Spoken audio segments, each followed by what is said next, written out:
Hey everybody, Josh and Peyton coming live with you. We are talking entertainment, we're talking goats, we're talking property, and we're talking modeling.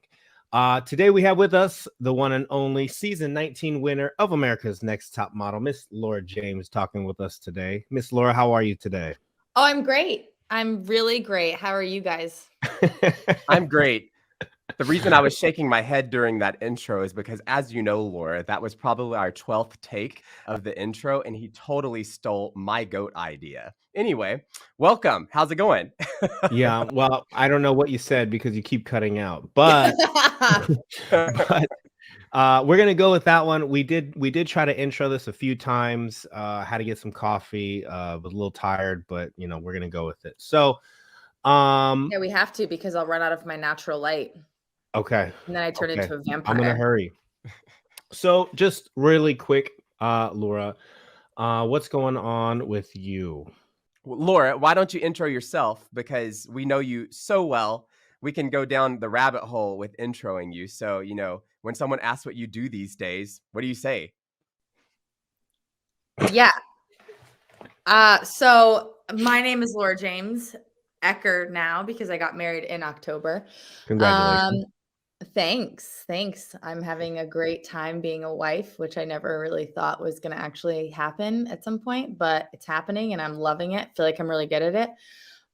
So I am an actor. I did modeling for a long time. I was on the season 19 of America's Next Top Model, which I did end up winning, which is still wild to think about. And since that show, I've kind of been in the entertainment industry, dabbling in a lot of different random side jobs here and there, when times were low, work-wise. But for the last like 5 years, I've just been able to just do this industry solely, and it's Yeah. been really Well, fun. tell us about. I saw you on SWAT. Yep. Tell us about your experience on SWAT. How was that? SWAT's a great show. I mean, I really enjoyed SWAT, working with Shamar Moore, working with Patrick Sandesbury, who played my father in that, Alex Russell, who played my boyfriend in that. It was great. And it was the first time I was on a TV show where I actually, I had done 12 or like 15 episodes, and it was awesome to actually be a part of a show, to watch where my character starts, to kind of where she lives a little bit in some of the episodes, and then to sort of watch the arc happen towards the tail end of my storyline. It's not to say I can't come back. Well, I will say I did watch those episodes. You did a phenomenal job. Oh, thanks. And you were recently in a movie on Netflix where you kind of played a little bit of a jealous type of a villain. Mhm. So it was a different role for you. So tell us about the movie and how you transitioned for that role. Yeah. So the Netflix movie that I was in recently is a Christmas movie. Pretty good classic go-to Christmas movie, but I got to play, I had the luxury, I guess I should say, of playing the jealous, conniving bitch. And it was quite fun to play. And I didn't have to do, I dove into like certain areas of myself where I'm like, maybe I don't like this part of myself, or Hmm. that version of Laura from many years ago. But no, it was really fun to play, and they've since become really close to me, and they're like family, and I talk to them all the time. And it was great. It was great to do something for Netflix. ESX is the production company. Everything they do just turns to gold on Netflix. So that was awesome to be a part of that experience.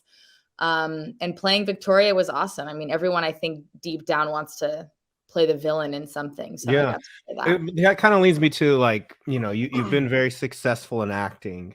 And like, how do you prepare yourself for these roles? Like, how do you prepare yourself, to be that jealous person, or to be, the girlfriend, or whatever it is? Like, what is it that helps you prepare for this? Well, I think obviously the most basic thing is just knowing your lines, right? So like that's the bare minimum. Just know your lines, know why you're saying them. And I think as far as character development and figuring out, how do I connect to this person, or how do I want to quote play this person? I think for me, first I try to find as many similarities that Laura has with this character. I know this is not everyone's technique, but this is kind of what works for me. And then if there are things that I don't necessarily see in them that I don't have in myself, I kind of create sort of a hypothetical, very well detailed situation in my head. That's something I can pull from if I need to in a certain scene. Like I can go back and be like, oh, this moment happened in her life and that's why she's acting like this.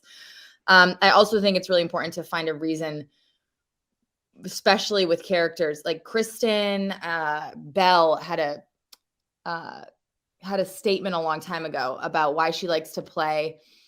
Her favorite characters to play are the ones that are inherently unlikable on the page, because it's a fun responsibility for the actor to get the audience to figure out a way to actually like this character. And so I think for me, that's something, especially if you get a character that is on the page pretty horrible and somebody that you don't really, necessarily want to go get coffee with and figure out. Yeah. Like, okay, I feel like Peyton can relate to that role pretty easily. Yeah. I think it's right up his alley.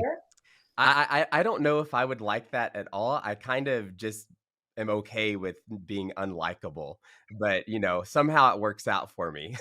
Yeah, I mean, when I go to the airport, I like to look as unapproachable and unlikable as possible because I don't want people talking to me while I'm traveling. Yeah, I'm on that train.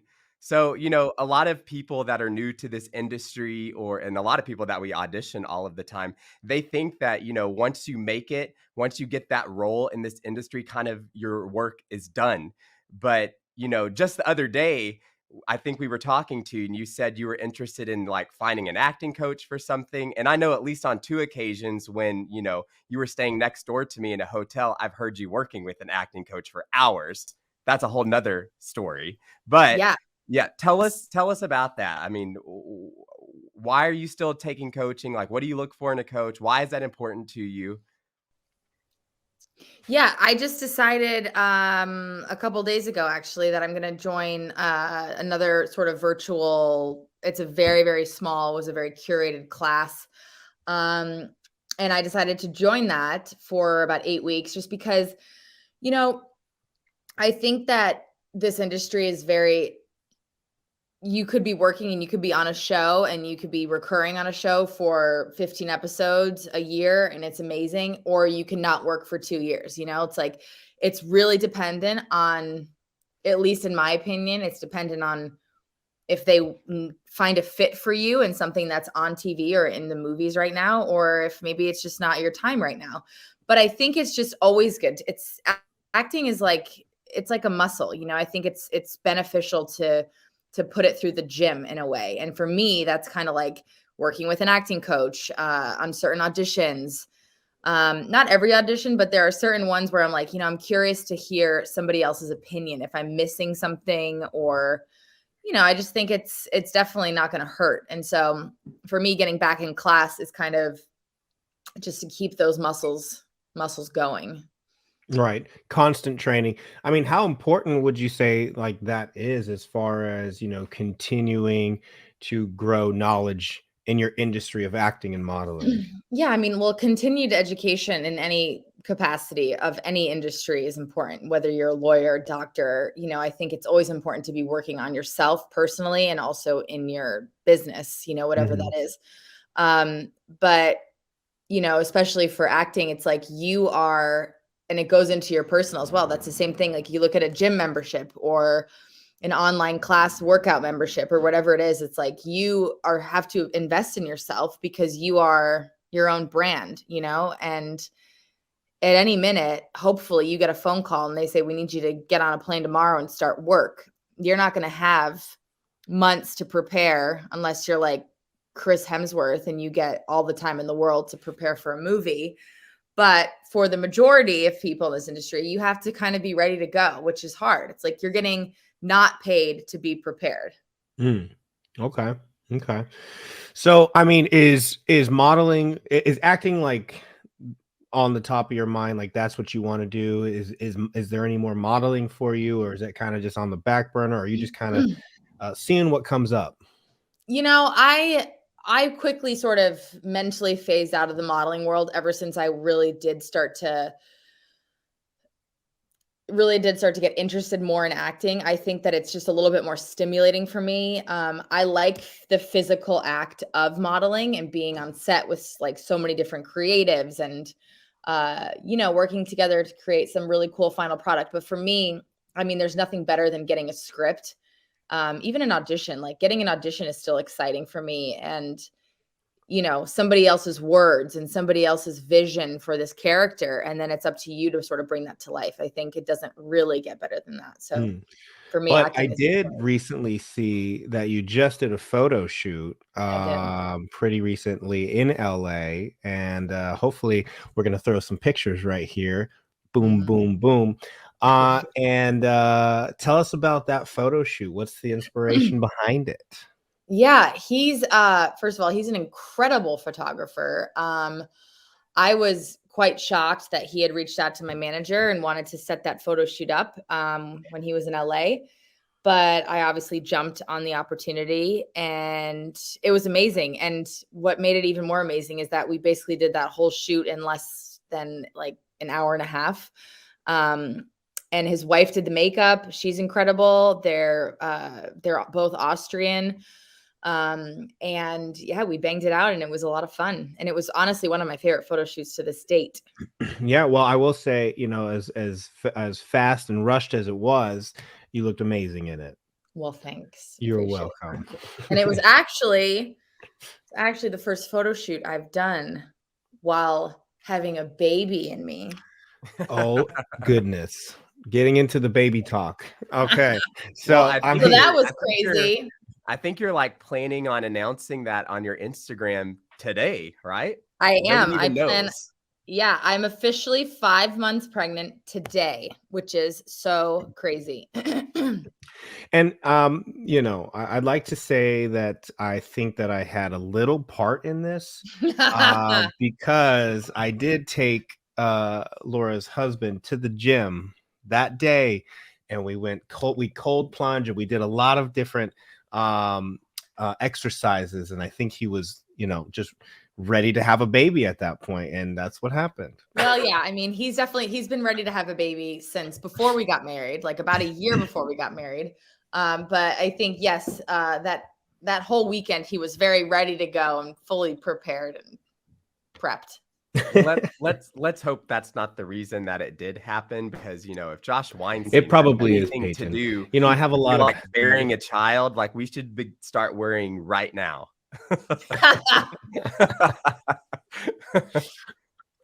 So anyway, to get back on topic, so going from modeling to acting, what kind of challenges did you have?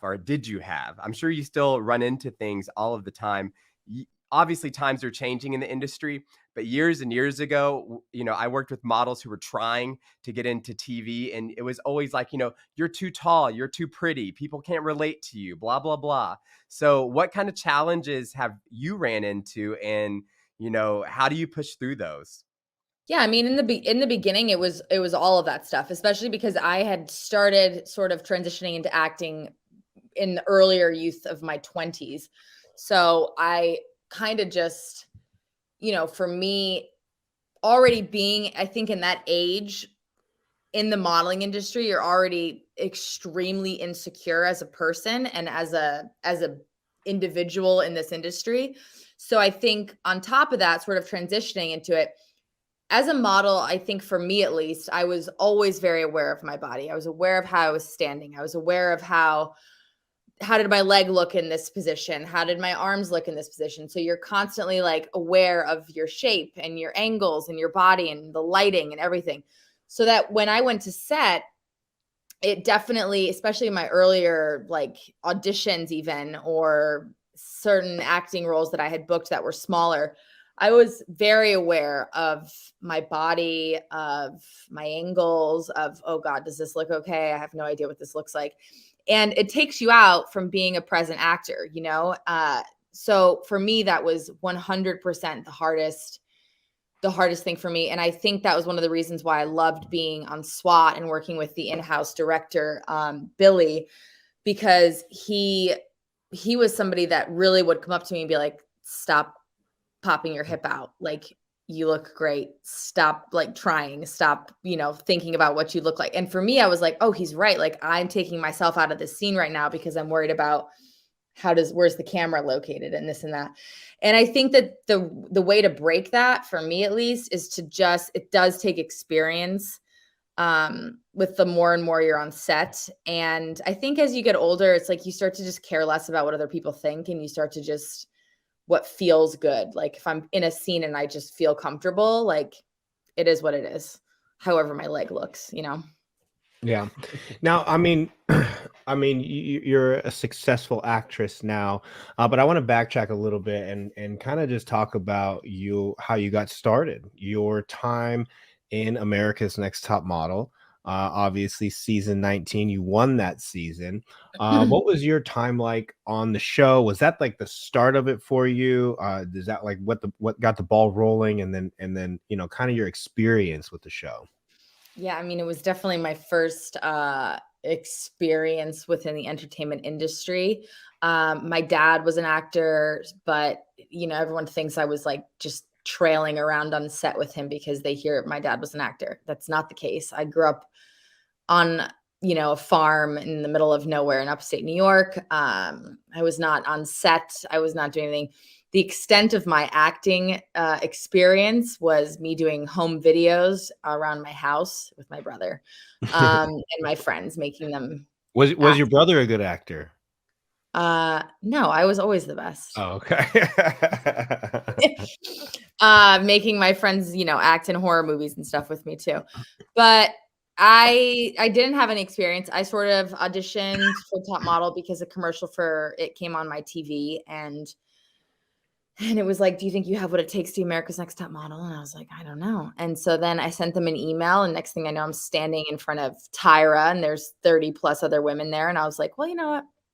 This is fine. This will be fun. I'll go back to New York or LA and figure out how to be an actor. And then they accepted me into the house, and I was one of 13 girls. And honestly, from there, it was a whirlwind of an experience. It was so long ago that there are definitely times where I'm like, gosh, I can't believe that happened. Or like, I'll just have like a memory or something comes up, and, it was fun. It was, it's a reality show. Like, do I think that in the real modeling world, we would be, thrown into the air by cheerleaders to get the shot? That would never happen. So I think a lot of it was slightly dramatized for the sake of television, but also like, whatever, why not? It's TV. Yeah, and you won. I mean, I did it. You did an amazing job, on your season, the photo shoots, but you're very competitive. You're a very competitive person. And I think that you kind of put that, as far as that kind of gave you a little edge. Yeah, I mean, I'm definitely competitive. And I actually don't even think, like, honestly, I had no expectations until towards like, by the time we got to Jamaica, I really didn't even think it was slightly possible for me to win. I was like, there's just no way. Like, I don't even win like a scratch off ticket. I was like, I just don't win things. Like, it's just not me. And I got to Jamaica, and I was almost like, oh my God, now I actually really want to win this thing. Like, I just want to see if I can. And yeah, so I guess my competitive nature just kicked right. Let me ask you this. I mean, being a vet on the show and all the knowledge you have, how do you think Peyton would do on the show? I actually think he would do quite well. Also, and if anything, they would probably just keep him around because he would make good TV. So regardless if he was killing it in the modeling side or if it was just for like entertainment, I think he'd last for a while. I mean, that's probably really the only reason that I'm on this YouTube is because Josh isn't confident enough to do it by himself. And so here I am to support that. Yeah. Yeah. Well, you would probably get cut. You'd get cut pretty quick, I think, because you just wouldn't want to do it, or you'd be like, "Oh, that's dumb." I don't know. I think I'm would. just naturally like one of those characters that you're not supposed to like, but somebody found something to like about. There you go. Oh yeah, he'd be like, "Oh, I'm not doing that." Well, I'm curious to see what kind of makeover they'd give you and how you'd feel about it. Yeah, see, that's the whole question there is like, would Peyton even want to be on a show like that? Would I like to Correct. judge it? Absolutely. I'd be a great fit for that. But as in contestant, I don't know if I want to be on that side of the camera. I think you'd be fun to watch. I mean, Well, that I you'd don't be disagree with. controversial. Yeah, for sure. You mean it would be funny to see you on there and have them give you a challenge. You'd be like, oh, that's stupid. I'm not doing that. You And know, that Yeah. would be fun and great. I'd boot fair. myself off just so I didn't have to deal with that. So, a little bit a backstory. Me and Ms. Laura James have been working together for quite some time. Quite some time. We're family at this point. And we've got to see each other go through stages and grow into responsible adults. At least Laura is a responsible adult. Well, And at least I'm appearing like that on the outside. appearing, yeah. Well, you just most recently brought an investment property in Tennessee, in Columbia, Tennessee, Yeah. right? Yeah. Would we call it a ranch? What do we call this? That's not a we would ranch. I'm from probably Texas, and I can tell you it's not a ranch. Oh, no, we'd probably call it a hobby farm. a hobby farm. Yeah. A So homestead. we found this really cool property. We love Tennessee. We actually recently moved out here. We still have a place in LA, but we come back and forth to Tennessee a lot. But our home base is here because I wanted land, and so did my husband, John. And we kind of stumbled upon this great property. And we decided to turn it into a vacation rental. So we have it up right now on Airbnb. We have it up on all these other different platforms. Website is still going. It's almost done. Okay, let's show the property here. Tell us. So we're going to show the property, and the link to looks like the Whalan. Is that correct? Yeah. Yep. The Whalan, which literally translates to the land beside the road.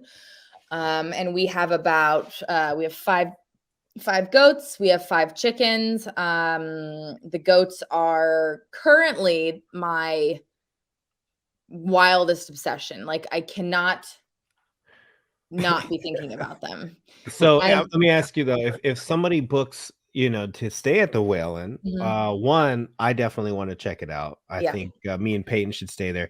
Do they get to play with the goats separately? Yeah, absolutely. The goats, the goats, first of all, they are extremely friendly. They are obsessed with people. We've had guests that wake up with their coffee and they go out to meet the goats of the morning, and they like walk up the hill. It's very picturesque. And they just sort of hang out with the goats all morning. The chickens are free range. They're pasture raised chickens. So we don't eat them, but we do collect their eggs. And they're incredible little ladies, and they sort of walk around the property, and you'll wake up in the morning and they'll be either in the backyard or they'll be kind of off in the distance. And so it's great. And people have come here, for 10 days at a time, 3 days at a time. They love it. Yeah. And so this is right out of it's close to Nashville. Yeah. So we are like 32 to like 40 minutes outside of the city of Nashville. If they're familiar with Franklin, Columbia is about 20 minutes to Franklin. So it's and I can say that both Peyton and I have been to Columbia, Tennessee to see Miss Laura James actually get married. So we actually have been to that town. It's a cool little town, like has a little square with a bunch of little stores and natural grocery markets and things like that. So great little spot, great little investment. And if you guys are looking to check out Columbia, Tennessee, I suggest you check out the Whalan. Yeah, I actually remember walking down the street with Josh, like in between all your wedding activities, and he was just talking about the town. And he's like, you know what? I don't think that I could actually live in a place like this. It's great, but I can't be domesticated like this. It's too rural. But I'm like, this is amazing.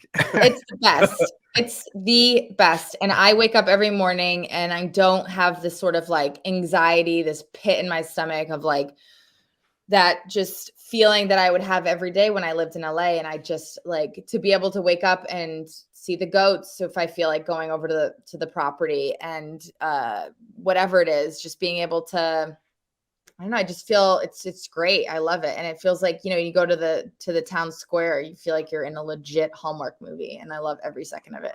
I agree with you on that one for sure. For You know, sure. I think, Josh, we should actually put John on the schedule so we can interview him for the channel also. And I think basically, so. let's just title the episode like the domestication of Laura James. That's going to be like a great. Well, let me tell you, yeah, I remember when they first started dating. A how-to guide. So Yeah. here's a photo of American actor John Ecker. Boom. Beautiful man there. Beautiful man. He's been on Queen of the South. He's on Firefly. He's currently shooting a new Freeform show that just came out. It's called The Watchful Eye. It's on Freeform. It's on Monday nights, but it's also on Hulu the next day. So yes, I know now people are doing what I do with Handmaid's Tale, and they're waiting to binge all episodes until they're out on Hulu. So yeah. I mean, both you guys talented actors for sure. I would love to have John if he's available in his busy schedule with the goats and chickens and everything that you make him do. But yeah, you know, it was a whirlwind when Laura first started dating John, and he came into the scene. She's like, "I'm dating this guy. He has a Harley," and we were all a little skeptical. And then we got to meet him. We went to a movie in Hollywood, right? We went to the ArcLight Theater in Hollywood. Met him. That's right. I forgot all about that. And, you know, I would say we've been in love ever since. Yeah, it's been a love affair. He's a great guy, but definitely, I mean, took you out of LA. You got married. Now you're having a kid. Now you have investment properties. I know what's happening. Sky is the limit. Sky is the limit. But he still wants you to drive that damn Mazda. I've had the same car. I've had my same car since I was 16 years old, and I refuse to get rid of it. I mean, I can get another car, but I don't want to. You know, I would rather ride around the tractor and than mow the truly, lawn, it is an experience in its own. So, you know, would I want to drive it? Absolutely not. But I'm glad I got to experience it. It was a whole moment. Absolutely. Yeah. As they say, like vintage is in right now. So getting back to entertainment here, I know that I mean, are you planning to take some time off now? I mean, are you what's your plan as far as acting goes? Because you're pregnant, you're about to have a baby. What's in the cards for you? You know, I mean, right now I'm kind of just doing this, like taking it day by day. I've had, knock on wood, a very easy breezy pregnancy so far. And I'm just kind of chilling. I'm going to just continue. I'm continuing to audition still. I, you know, have 2 movies I plan on doing in the fall that are already scheduled. One of the producers emailed me the other day, and he was like, "Hey, we're thinking September or August for the movie. What do you think about that?" And I was like, "That's great. I got to pop a kid out in July, so that'll be good timing." And he was like, "What?" So, you know, I'm just kind of seeing how it goes. I think what is a little bit more helpful too, obviously, my industry is probably a lot more lenient than a lot of other industries, but I think, you know, with it being 2023, I think there's a lot more female showrunners out there right now that are running these shows, writers, directors, producers. So I think that, you know, if I were to book something and I just had a baby, I think my plan would be to probably just work through it and be on set. And, you know, I've got a great team and support system and husband, and he can come and he can be in my trailer. And Peyton can babysit as well. There you go. There you go. I actually think that Laura's kid's probably going to be the one that I actually enjoy. So you know what I can't wait for? You know what I can't wait for? I cannot wait for your baby to spit up all over Peyton's black shirt. I just cannot wait for it. And I hope that it just happens all the time. Every time he holds the baby, it's just going to spit up all over him. It's going to happen. And then he's going to realize, like, why haven't I been wearing white this whole time? Like, this white is my new color. Let's not get out of hand here, but Yeah, I mean, but you're constantly busy now too. You've been Yeah. mentoring a lot of our models for preview models. Appreciate that, of course. And you do a phenomenal job there and on our virtual auditions, and you do give a lot of insight and valuable information to a lot of people that are getting in the industry. So we'll continue to keep that going for sure. Yeah, no, it's fun. I think, one of the reasons I like doing it is because at least when I first entered the industry, I think you kind of think, especially when you're not, I think as long as you're in this industry I think you learn so much more about yourself and you start to sort of come back to the most authentic version of yourself, which is what I feel now. I'm a little scared, like when I turn 40, like how authentic I'm really going to be then, because I'm already sort of dropping into that now. And I'm 31. I don't remember, 31 or 32. I'm 31. I was wondering the same thing, actually. My birthday is tomorrow, and I was like, Oh yeah. how old am I turning? And I literally forgot like how old I was. I'm 31. I'm 31. Yeah. Anyway, that's frightening that we just went there, but getting back on track. I think for me, it's I got into this industry thinking like, okay, America's Next Top Model winner, great. Tomorrow I'm going to become a billionaire, going to be working like crazy. Everything's going to be perfect. Like, let's get it. And that didn't happen. And it was just one of those things where, for some people, if that does happen, that's awesome. And like, best of luck to you and, enjoy the ride. But for most people, it's like, you gotta really work to want to be in this industry. And you also really have to enjoy life outside of this industry. And that's something that I really do want to, like, whenever I do talk to these aspiring actors or models or anybody who wants to get in this industry, it's like, find outside things that make you happy and bring you joy. And that's one of the things that John, my husband, really sort of made me realize over the last like 2 years. And that's kind of when I started to see a big shift in my work and my opportunities, when I started to sort of not necessarily care less, but stop sort of clenching onto it with a chokehold, and just really enjoy life outside of this industry, Yeah. Something actually I want to ask you, it's industry related. We actually we just interviewed a friend of yours, Mr. Don Benjamin, recently. You know him, and we forgot to ask him, and want to ask you, how important in your eyes is representation in entertainment?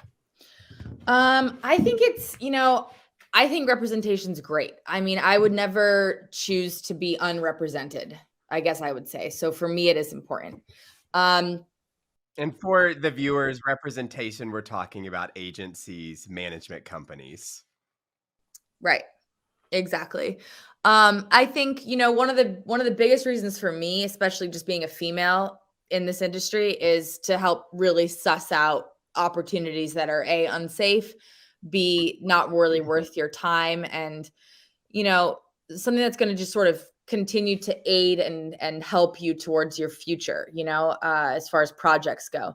And I think that to me is kind of one of the main reasons I like having representation. Also, it's great because you have a team, you have a team on your side who's there to help you and who wants to be there for you. And, you want to make each other money. It's like, at the end of the day, you guys are a business and you're a team together. And I think it's important. I think they also get you, opportunities that, you can't really get yourself. And they have networks and relationships that they've been working years on.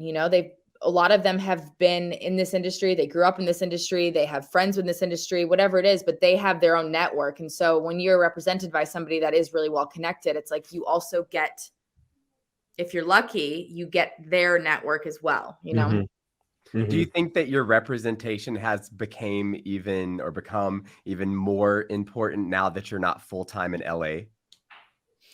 Yeah, I think, with any representation, no matter what stage you are, it's always important to kind of know where they see you, where you're at, you know, if you're not necessarily based in LA or New York City, I think open communication is good with, in general, you know, wherever you are.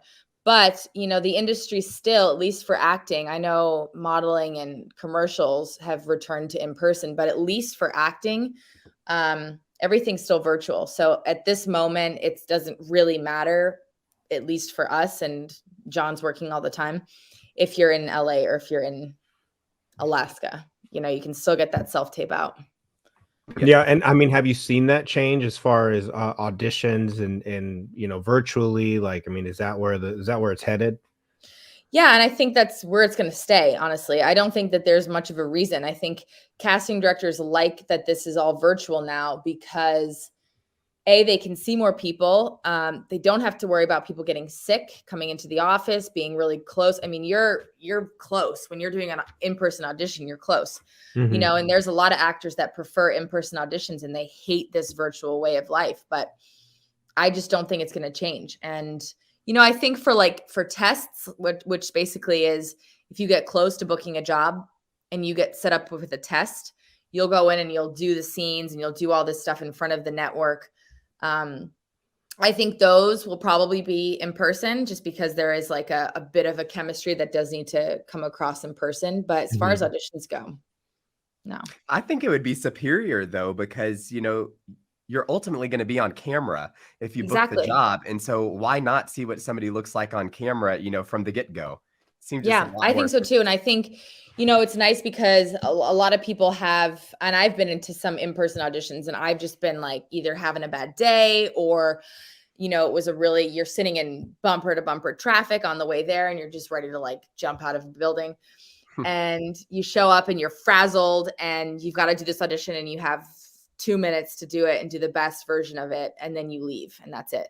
So I think it's a nice opportunity for actors to also, you know, take a little bit more time with the material, feel really comfortable in their environment, because I think a lot of these people that maybe are not very good at in-person auditions are still good actors, but they're just not very good auditioners, you know? And that was me for the very beginning majority of my life in LA.